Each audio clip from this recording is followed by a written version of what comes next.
단순히 일반적인 기미가 아니라 자꾸 그런 홍조 피부에서 피부염 등의 염증이 반복되면서 피부염이 염증 세포가 그 멜라닌 세포를 자극해서 생기는 염증 후 색소 침착이 동반된 것일 수 있기 때문에 기미 치료를 하는데도 자꾸 붉어진다, 자꾸 더 검붉어진다. 그렇다면 이제 를 해야 될 수도 있습니다. 안녕하세요. 한림대학교 강남성심병원 피부과 김혜원입니다. 오늘 세월이 가면 얼굴이 자꾸 칙칙해지고 이 노화에서 피부가 불투명해지고 조금 피부색이 누래졌다 또는 검붉어졌다 이런 말씀을 하는데요. 미백 관리를 열심히 하고 화장품도 열심히 바르는데도 오히려 기미가 더 진해지고 얼굴 톤이 좋지 않아졌다면 그건 색소 문제가 아니라 혈관이나 염증의 문제일 수가 있습니다. 안면 홍조가 있으면서 기미가 생겼다 하고 오시는 분들이 있는데 보면 우리가 이 하얀 종이에 연필로 색칠을 한 것과 붉은 종이에 연필로 이렇게 색칠을 하면 훨씬 더 붉은 종이에 색칠을 한 게 더 진해 보이잖아요. 그래서 홍조, 즉 얼굴에 모세 혈관이 확장된 피부에 색소 침착이 생기면 훨씬 더 진해 보이고 더 안 좋아 보일 수가 있습니다. 근데 이제 원인도 단순히 일반적인 기미가 아니라 자꾸 그런 홍조 피부에서 피부염 등의 염증이 반복되면서 피부염이 염증 세포가 그 멜라닌 세포를 자극해서 생기는 염증 후 색소 침착이 동반된 것일 수 있기 때문에 기미 치료를 하는데도 자꾸 붉어진다, 자꾸 더 검붉어진다. 그렇다면 이제 염증 치료를 해야 될 수도 있습니다. 미백용 화장품도 있고 일반 의약품으로 미백제들도 있고 또 미백을 하기 위해서 여러 가지 레이저나 시술을 받게 되는데 정상 피부에 하면은 좋아졌을 그런 여러 가지 활동이나 약제나 피부 시술들이 오히려 피부가 민감해지고 자극받은 피부에 하면 오히려 피부에 염증을 유발하고 피부 자극을 유발하고 혈관이 확장되면서 기미가 더 진해지고 이런 경우가 있을 수 있습니다. 그래서 그럴 경우에는 일단 민감한 피부를 덜 민감한 피부로 좀 더 건강한 피부로 만드는 그런 활동을 먼저 한 후에 피부가 예민해지지 않은 상태에서 여러 가지 시술이나 아니면 제품을 사용하는 것이 좋겠습니다. 피부가 좀 내가 예민하다 그런 경우에는 무조건 좋다는 피부 미백제를 절대 쓰시면 안 됩니다. 화장품으로 나온 미백제들도 있고 하이드로퀴논이나 뭐 이런 트레티노인 등 일반 의약품으로 낸 피부 미백제들도 있는데 대부분의 피부 미백제들이 약간의 자극이 있는 경우가 있습니다. 이는 피부 각질을 좀 덜어내는 작용을 하는 성분들이 많기 때문이기도 한데요. 그래서 피부가 예민하고 민감하고 자주 붉어지는 피부는 먼저 보습이나 항염이나 이렇게 피부의 전체적인 컨디션을 매우 좋게 하기 위해서 흔히 알려져 있는 세라마이드, 콜레스테롤, 지방산 이런 좋은 성분이 들어간 보습제를 잘 사용해주고 또 피부에 염증이 있다면 염증 치료를 먼저 피부과에서 충분히 한 다음에 피부가 건강한 상태에서 미백제를 바르는데 이런 미백제도 처음에 무조건 많이 바르는 것이 아니라 조금씩 발라서 나한테 이 성분이 잘 맞는지 또 자극이 없는지 확인을 하고 미백제를 계속 바르는데 피부가 하얘지는 것이 아니라 붉어진다 그러면 며칠 쉬었다 바르거나 2, 3일에 한번 바르거나 이렇게 점차적으로 피부를 적응시키는 그런 시간이 먼저 필요하겠습니다. 기미로 알고 오시는 검붉은 피부의 색소 침착이 실제로 중년 여성에서 기미가 아니라 오히려 화장품 또는 여러 가지 염색약 이런 성분에 의한 알레르기로 인한 염증 후 색소 침착, 피부과에서는 루엘스 멜라노시스라고 하는데 이러한 검붉은 염증 후 색소 침착인 경우도 상당히 많습니다. 기미 제품을 바르는데 오히려 얼굴이 더 붉어지거나 가렵거나 피부색이 더 진해지는 경우에는 그 성분에 알레르기가 있는지 먼저 파악하기 위해서 피부과에서 진단과 치료를 제대로 받으시는 것이 중요하겠고요. 특정 성분에 알레르기가 없다 해도 피부가 평상시에 민감하다면 조금씩 좀 테스트를 해보고 2, 3일에 한 번만 조금씩 바르고 충분히 보습을 해주면서 사용하고 특히 이제 밤에 바르는 제품들이 많은데요. 뭐 하이드로퀴논이나 비타민 A 등이 대부분 밤에 바르도록 돼 있는데 이런 경우에는 그 제품을 밤에 바른다고 끝나는 것이 아니라 제품을 바른 상태에서 그 다음날 낮에도 피부가 자외선에 더 민감해져 있을 수가 있기 때문에 선스크린을 충분량 500원짜리 동전만큼 충분량 잘 사용해 주시는 것이 중요하겠습니다.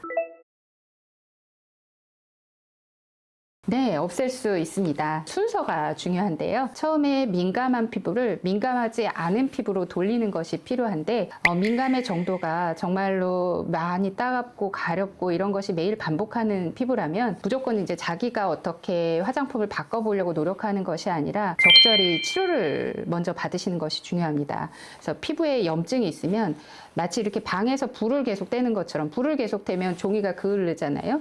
점차 피부가 어두워지고 붉어지기 때문에 그 불을 먼저 꺼주고 그 다음에 건강하고 촉촉한 피부 상태에서 조금씩 단계별로 미백 치료를 강하게 해주는 것이 좋겠습니다.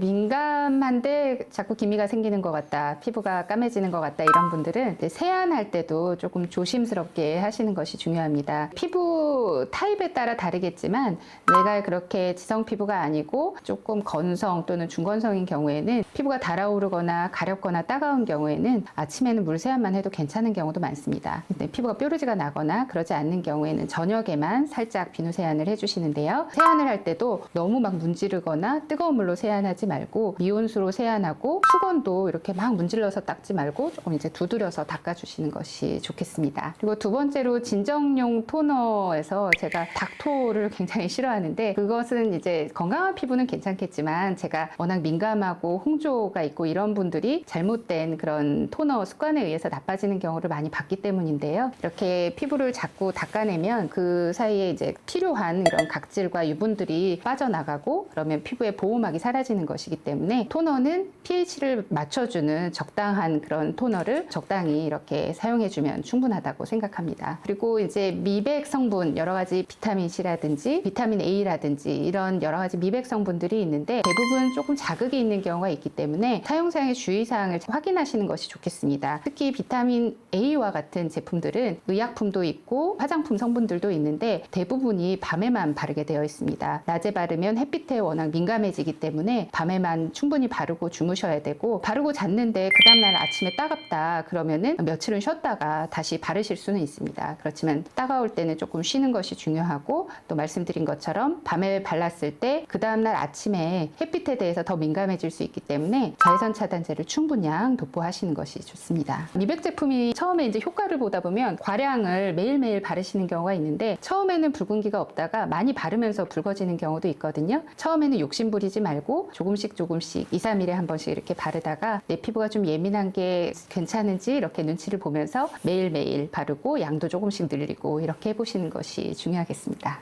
그리고 이제 선크림에 대해서 선크림 이제 무조건 바르는 것이 좋은데 말씀드린 것처럼 내 피부에 어떤 것이 좋은지를 확인해야 됩니다. 일단 민감 피부 환자들은 눈시름이 있는 경우도 있기 때문에 선크림을 바르고 눈시름이 있는지를 좀 확인해서 눈시름이 없는 제품을 사용하시는 것이 좋고, 아주 민감하고 나는 사용감보다는 민감함을 좀 안 생기게 하는 선크림이 좋다 그런 경우에는 일반적으로는 무기 자외선 차단제, 특히 징크 옥사이드 단일 제제가 더 좋을 수 있고요. 나는 사용감이 좋고 좀 부드럽고 촉촉한 선크림이 좋다 그러면 이제 옛날 자외선 차단제가 아니라 조금 유기 자외선 차단 중에 신세대 자외선 차단제 성분들이 있거든요. 그래서 저자극 유기 자외선 차단제가 들어간 성분의 자외선 차단제를 사용할 수도 있겠습니다. 그리고 이제 주사 환자들이 민감 피부로 이제 분류되는 경우가 많은데, 내가 자주 붉어지고 햇빛 나가면 붉어지고 음식 먹으면 붉어지고 이런 분들은 그 루틴을 무조건 피하시는 것이 좋습니다. 그래서 뜨겁게 물 세안을 한다든지 사우나를 자주 온탕에 오래 입는다든지